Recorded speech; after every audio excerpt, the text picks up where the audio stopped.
한때 프랑스의 길고양시한 지방에는 장밋빛 꿈의 마을이라 불리는 신비로운 마을이 있었다. 이 마을은 그 어떤 지도에도 나타나지 않았으며 그곳을 찾으려는 사람들은 늘 희망과 환상 속에서 길을 잃곤 했다. 어느 고요한 겨울 아침, 젊은 화가 피에르가 이 마을에 대해 알게 되었다. 그는 친구로부터 그곳에는 이상적인 예술과 비밀스러운 영감이 가득하다는 말을 듣고 가슴이 뛰었다. 피에르는 자신의 화가로서의 삶에 답답함을 느끼고 새로운 변화를 원하고 있었다. 피에르는 마을을 찾아 떠나기로 결심했고 자신의 낡은 배낭에 스케치북과 색연필을 챙겼다. 여행은 험난했다. 어두컴컴한 숲길을 따라가며 피에르는 이따금씩 나오는 표지판을 보고 갈림길을 선택해야만 했다. 하루는 날이 어두워졌지만 갈 길이 멀어 보이지 않아 발걸음을 서둘렀다. 그때 숲이 열리면서 눈앞에 그곳은 눈 덮인 집들과 아름답게 장식된 거리로 가득 찼고 모든 것이 은은한 장밋빛으로 물들어 있었다. 피에르는 마을로 들어섰고 주민들은 그를 반갑게 맞이해 주었다. 그들은 외지인을 오랫동안 본 적이 없었기 때문에 피에르에게 호기심 어린 눈길을 보냈다. 마을에서는 매일 밤마다 연회가 열렸고 주민들은 눈부신 가면을 쓰고 춤을 추며 환상적인 음악을 연주했다. 주민 중 한 사람인 엘레나는 피에르에게 특별한 미소를 지었고 밤하늘 아래에서 두 사람은 예술과 삶에 관한 이야기를 나누며 서로에게 감명을 받았다. 어느덧 시간이 흘러 하늘에는 봄의 기운이 감돌았다. 피에르는 이 마을에서 많은 그림을 완성했으나 꿈은 그리지 못했다. 이곳에 오래 머물고 싶었다. 과거의 세계로 돌아가야 했다. 피에르는 엘레나와 작별 인사를 하고 마을을 떠났다. 그는 자신의 영혼을 채운 경험을 안고 여정을 다시 시작했다. 마을로부터 멀리 떨어진 그 순간 피에르는 뒤를 돌아보았지만 마을은 온데간데없고 펴없는 순간 남아있었다. 그는 그곳이 현실인지 꿈인지 알 수 없었지만 가슴속에 남은 예술에 대한 열정과 사랑은 다시 살아났다. 이후 피에르는 프랑스로 돌아가 마을에서 느낀 영감을 바탕으로 수많은 걸작을 남겼다.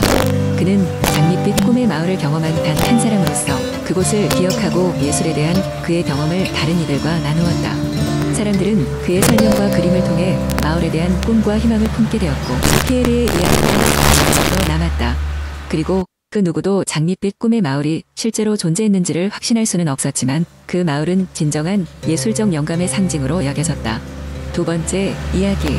옛날 프랑스의 작은 마을에 장미꽃이 가득한 아름다운 정원이 있었습니다. 이 정원은 마을 중앙에 위치해 있었으며 수세기 동안 신비로운 힘으로 인해 꽃이 졌다 피기를 반복하며 늘 푸른 상태를 유지했습니다. 마을 사람들은 이 정원을 불멸해 장미원이라고 불렀는데 이곳은 특별한 전설이 담겨 있었습니다. 전설에 따르면 불멸의 장미원에는 이 세상에 존재하지 않는 가장 아름다운 장미가 피어 있었으며 그 장미는 마법의 용사가 다스린다고 했습니다.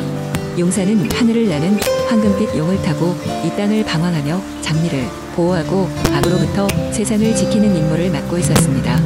그는 용기사 체르벨이라 불렸고 마을 사람들은 그의 이야기를 어느덧 시간이 흘러 사람들은 체르벨과 그의 용의 존재를 잊어가고 있었습니다. 그러던 중 마을에 재앙이 닥치기 시작했습니다.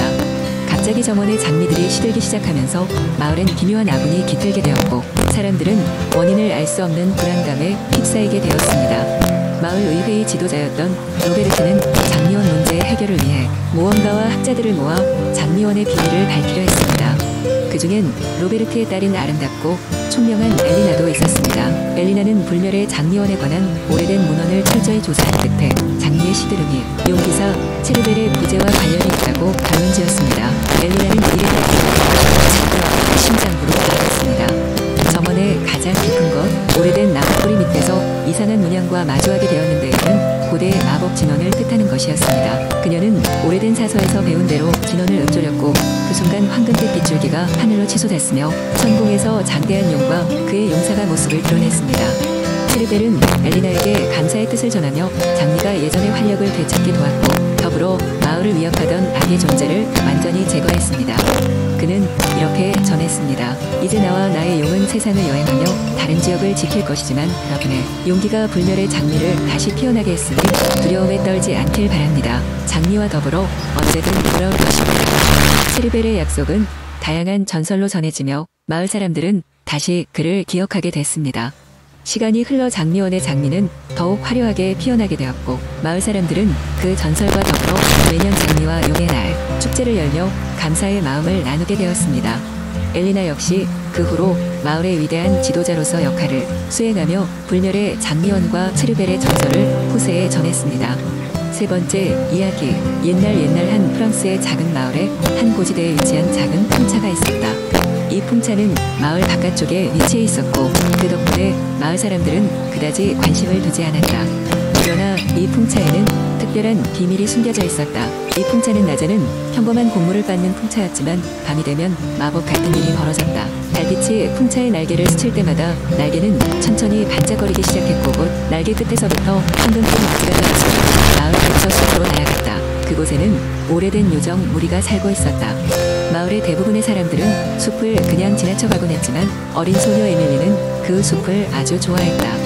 에밀리는 호기심 많은 소녀였다. 그녀는 밤에 숲을 자주 산책하며 때때로 반짝이는 황금빛 먼지를 보곤 했다. 어느 날 밤 에밀리는 황금빛 먼지를 따라가보란 유혹을 누를 수 없었고 숲 깊숙이 들어가게 되었다. 그러다 숲의 가장 깊은 곳에서 에밀리는 반짝이는 요정들을 보게 되었고 그들이 바로 마법의 풍차가 만든 황금빛 먼지를 사용해 숲을 지키고 있었다는 것을 알게 되었다. 요정들은 에밀리에게 이 비밀을 잘 지켜달라고 부탁하며 그녀에게 특별한 능력을 주겠다고 지켰다. 에밀리는 그녀는 자연과 대화를 나눌 수 있는 능력을 얻게 되었다. 그녀는 새들과 바람, 나무와 강물의 속삭임을 들으며 하루하루를 보냈고 그 덕분에 마을은 점점 더 풍요로워졌다.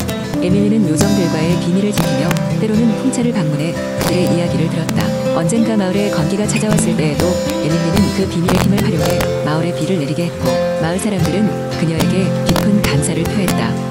그 이후로 마을 사람들은 풍차가 그리고 숲이 얼마나 중요한지는 몰랐지만 에밀리가 이끄는 대로 각별한 경계를 했고 함께 보호했다. 이렇게 프랑스의 작은 마을은 마법 같은 풍차와 현명한 소녀 덕분에 오랫동안 풍요 속에서 지내게 되었다. 그리고 에밀리는 항상 그 숲의 비밀을 지키며 고요한 삶 속에서 요정들과의 우정을 이어갔다. 네 번째 이야기. 옛날 옛적 프랑스의 작은 마을 세프리에 아름다운 소녀 블랑시가 살고 있었습니다. 그녀는 그 마을을 둘러싼 시냇물과 광대한 숲을 사랑했고 대자연과 어우러지며 자라났습니다. 라 블랑시는 늘 그녀가 가진 마법적인 능력에 감사하며 사람들과 식물, 동물 모두와 깊은 유대감을 형성했죠. 그녀는 눈처럼 하얀 머리카락을 가지고 있어서 사람들은 그녀를 라 블랑시, 즉 하얀 소녀라고 불렀습니다. 어느 날 라 블랑시는 휘황찬란한 일출을 바라보며 숲속을 거닐다가 이상한 느낌을 받았습니다. 흩어진 바람 속에는 분명히 소리가 들렸고 그 소리는 그녀를 더 깊은 숲속으로 이끌었습니다. 호기심 많은 라 블랑시는 그 소리를 따라가다가 밝게 빛나는 수정을 발견했습니다. 수정 안에는 작은 마법의 정령이 갇혀 있었습니다. 정령은 부디 나를 풀어주세요. 저를 구해준다면 소원을 들어드리겠습니다. 라고 말했습니다. 라 블랑시는 작은 정령이 불쌍하게 느껴져 부드럽게 수정을 손에 쥐고 그녀의 마법 능력으로 정령을 풀어주었습니다. 수정이 빛나며 깨지자 정령은 무사히 자유로워졌습니다. 감사한 마음을 담아 정령은 라 블랑시에게 마법의 목걸이를 선물로 주었습니다. 이 목걸이는 당신이 소중히 여기는 것을 지켜줄 것입니다. 여행을 통해 당신에게 일어날 위험에서 지켜줄 강력한 보호막이 될 것입니다. 라고 정령은 설명했습니다. 그 후 라 블랑시는 더 길고 신비로운 모험을 떠나기로 결심했습니다. 마을 사람들은 그녀의 수단을 적용하며 그녀의 무사함을 기원했습니다. 그녀는 해안가에 도착해 거대한 흰 모래 언덕을 넘어 말을 타고 여행을 시작했습니다. 그녀는 엔젤의 산맥 넘어 바깥 세상에 대한 호기심에 가득 차 발길을 멈추지 않았습니다. 복잡하고 위험한 여정 속에서 라 블랑시는 시련을 맞았습니다. 사나운 폭풍우와 암흑의 숲속에서 길을 잃어 헤매고 다툼과 배신에 구렁텅이에 빠지기도 했습니다. 하지만 그녀는 가지고 있던 마법 목걸이 덕분에 번번이 위험을 피해갈 수 있었습니다. 목걸이는 늘 그녀에게 힘과 용기를 주었고 믿음의 친구가 되어준 셈입니다. 모험 도중 블랑시는 다양한 동료를 만나게 되었고 그중엔 정의롭고 기사가 된 젊은이 술꾼의 장긴 음악가 그리고 비밀의 연금술사까지도 있었습니다. 그들은 서로 다른 재능과 경험을 바탕으로 환상의 팀을 이루어 강력한 마법사와 교활한 도적대로부터 세계를 지켜냈습니다.